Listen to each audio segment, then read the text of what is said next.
আজি মই আপোনালোকৰ ওচৰলৈ অসমৰ লগতে দেশ বিদেশৰ বিভিন্ন ধৰণৰ খবৰ লৈ আহিছো। খবৰকেইটা খুবেই গুৰুত্বপূৰ্ণ, গতিকে ভিডিঅ'টো অলপো স্কিপ নকৰাকৈ শেষলৈ চাই যাব। নিতৌ এনেধৰণৰ খবৰ পাই থাকিবলৈ আমাৰ চেনেলটো ছাবস্ক্ৰাইব কৰি ৰাখিব আৰু এটা কৰি লাইক কৰি আমাক উৎসাহিত কৰিব। আহক এতিয়া আমি ভিডিঅ'টো আৰম্ভ কৰোঁ। এটা বিগ ব্ৰেকিং নিউজ। নতুন বছৰত যুৱকলৈ চৰকাৰৰ ডাঙৰ উপহাৰ। 1 জানুৱাৰীৰ পৰা ৰাজ্যত আৰম্ভ কৰা হ'ব বাবু আঁচনি। সাজু কৰক নথি পত্ৰ। হয় দৰ্শকসকল, নতুন বছৰত যুৱকলৈ চৰকাৰৰ ডাঙৰ উপহাৰ। আৰম্ভ কৰা হ'ব 1 জানুৱাৰীৰ পৰা বাবু আঁচনিৰ জৰিয়তে যুৱকসকলক দিয়া হ'ব অগ্ৰাধিকাৰ। যুৱতী মহিলাসকলৰ লগতে যুৱকসকলকো আগুৱাই নিয়াৰ লক্ষ্য ৰাজ্য চৰকাৰৰ।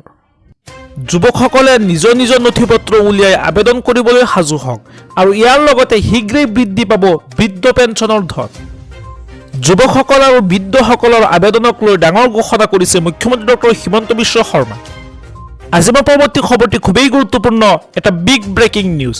ৰেচন কাৰ্ড আৰু EWS কাৰ্ড আছে নেকি আপোনাৰ? 25 বছৰলৈ লাভ কৰিব বিনামূলীয়া বিদ্যুৎ সেৱা। ৰাজ্যৰ লাখ লাখ দৰিদ্ৰ লোকৰ বাবে আহি গ'ল ভাল খবৰ। 25 বছৰলৈ লাভ কৰিব বিনামূলীয়া বিদ্যুৎ সেৱা। এই আঁচনিৰ বাবে বিনামূলীয়া বিদ্যুৎ লাভ কৰিবলৈ ৰেচন কাৰ্ড আৰু EWS কাৰ্ড থকাটো বাধ্যতামূলক কৰা হৈছে। প্ৰতি মাহে 100 ইউনিটতকৈ কম বিজুলী ব্যৱহাৰ কৰা পৰিয়ালে লাভ কৰিব এই সুযোগ। এই আঁচনিৰ জৰিয়তে 25 বছৰলৈ দিব নালাগে এটকাও বিদ্যুৎ মাচুল। দেশত প্ৰথমবাৰৰ বাবে এই অভিলাষী আঁচনি আনিছে মহাৰাষ্ট্ৰ চৰকাৰে। প্ৰধানমন্ত্ৰী সূৰ্য ঘৰ আঁচনিৰ জৰিয়তে দিয়া হ'ব এই সুবিধা। এই আঁচনিৰ সুবিধা কেৱল ইমানেই নহয়, ইয়াৰ জৰিয়তে বিদ্যুতো বিক্ৰী কৰিব পাৰিব চৰকাৰক। চৰকাৰী পকী ঘৰৰ তালিকাত সোমাইছে বহু ভুৱা হিতাধিকাৰীৰ নাম। কেঁচা ঘৰ থাকিলেহে পাব পকী ঘৰ। দুৰ্নীতি কৰাসকলৰ বিৰুদ্ধে কঠোৰ হ'ব চৰকাৰ। চৰকাৰী পকী ঘৰৰ তালিকাত সোমাইছে বহু ভুৱা হিতাধিকাৰীৰ নাম। কেঁচা ঘৰ থাকিলেহে চৰকাৰী পকী ঘৰ লাভ কৰিব। চৰকাৰী পকী ঘৰত বহুতো দুৰ্নীতি হোৱা দেখা গৈছে। গোহালিৰ ফটো মাৰিও যধে মধে হিতাধিকাৰী বঢ়াইছে সংখ্যা। গাঁও পঞ্চায়তে চৰকাৰী পকী ঘৰৰ শুদ্ধ তালিকা দিয়াৰ আহ্বান জনাইছে মন্ত্ৰী ৰঞ্জিত কুমাৰ দাসে।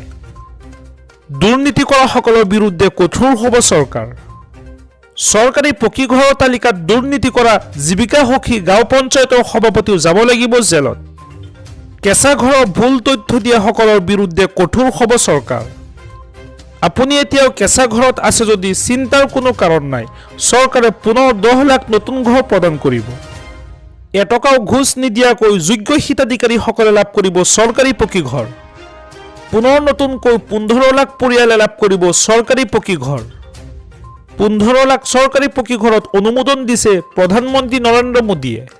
ইয়াৰ পৰৱৰ্তী খবৰটি খুবেই গুৰুত্বপূৰ্ণ, এটা বিগ ব্ৰেকিং নিউজ। আপুনি অৰুণোদয়ৰ নতুন নে পুৰণি হিতাধিকাৰী? পুৰণি হিতাধিকাৰীসকলে ধন কণ্টিনিউ পাবলৈ কৰিব লাগিব এই কাম। নতুনসকলৰ বাবেও আছে নতুন নিয়ম। হয় দৰ্শকসকল, আপুনি অৰুণোদয় আঁচনিৰ নতুন নে পুৰণি হিতাধিকাৰী? পুৰণি হিতাধিকাৰীসকলে ধন কণ্টিনিউ পাবলৈ কৰিব লাগিব এইকেইটা কাম। আৰু লগতে নতুন হিতাধিকাৰীসকলৰ বাবেও আছে কেইবাটা নিয়ম। প্ৰথমতে অৰুণোদয় আঁচনি লাখ লাখ হিতাধিকাৰীয়ে শীঘ্ৰেই আপডেট কৰিব লাগিব KYC। কিয়নো KYC আপডেট নাথাকিলে আপোনাৰ একাউণ্টত নোসোমাব ধন। অৰুণোদয় আঁচনিৰ ধন নিয়মীয়াকৈ পাবলৈ বেংকৰ একাউণ্ট ঠিক হৈ থাকিব লাগিব। আৰু ইয়াৰ লগতে অৰুণোদয়ৰ বাবে যিটো মোবাইল নম্বৰ দিছে সেই মোবাইল নম্বৰটো এক্টিভ কৰি ৰাখিব লাগিব। হঠাৎ কিবা কাৰণত যদি মোবাইলটো পৰিৱৰ্তন হয় চৰকাৰক জনাব লাগিব। এতিয়াৰে পৰা প্ৰত্যেক ব্লকত এজন অৰুণোদয়ৰ সহায়ক থাকিব। যদি কোনো মাহত টকা জমা নহয় ব্লকৰ অফিচত গৈ আপোনালোকে অভিযোগ দিব পাৰিব। তৃতীয়তে অৰুণোদয়ৰ ধন নাপালে অভিযোগ দিবৰ বাবে চৰকাৰে মুকলি কৰিব ফোন নম্বৰ।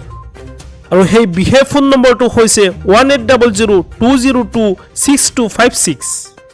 এই ফোন নম্বৰত ফোন কৰি বা মেছেজ কৰি দিব পাৰিব অৰুণোদয়ৰ বিষয়ে সকলো ধৰণৰ অভিযোগ। অৰুণোদয়ৰ ধন নোপোৱা মহিলাসকলৰ বাবে চৰকাৰে মুকলি কৰিছে হেল্প ডেস্ক আৰু ফোন নম্বৰ। পুৱা 10 বজাৰ পৰা 6 বজালৈ ফোন কৰিব পাৰিব এই নম্বৰত। ৰাজ্যৰ বিত্ত বিভাগে মুকলি কৰিছে এই হেল্পলাইন নম্বৰ। আজি এইদৰে মুখ্যমন্ত্ৰী ডক্টৰ হিমন্ত বিশ্ব শৰ্মা ডাঙৰ ঘোষণা কৰিছে। 7 কনষ্টিটুৱেঞ্চিত এই আঁচনিৰ ধন বিতৰণ কৰিলোঁ আৰু জানুৱাৰী মাহৰ ভিতৰত আমি সকলোকে এই আঁচনিৰ ধন দিয়াৰ বাবে চেষ্টা কৰিম। মুখ্যমন্ত্ৰীৰ মহিলা উদ্যমিতা অভিযানৰ পুঁজি বিতৰণ হ'ল। অসমত আমি প্ৰায় 57 কনষ্টিটুৱেঞ্চিত এই আঁচনিৰ ধন বিতৰণ কৰিলোঁ আৰু জানুৱাৰী মাহৰ ভিতৰত আমি সকলোকে এই আঁচনিৰ ধন দিয়াৰ বাবে চেষ্টা কৰিম।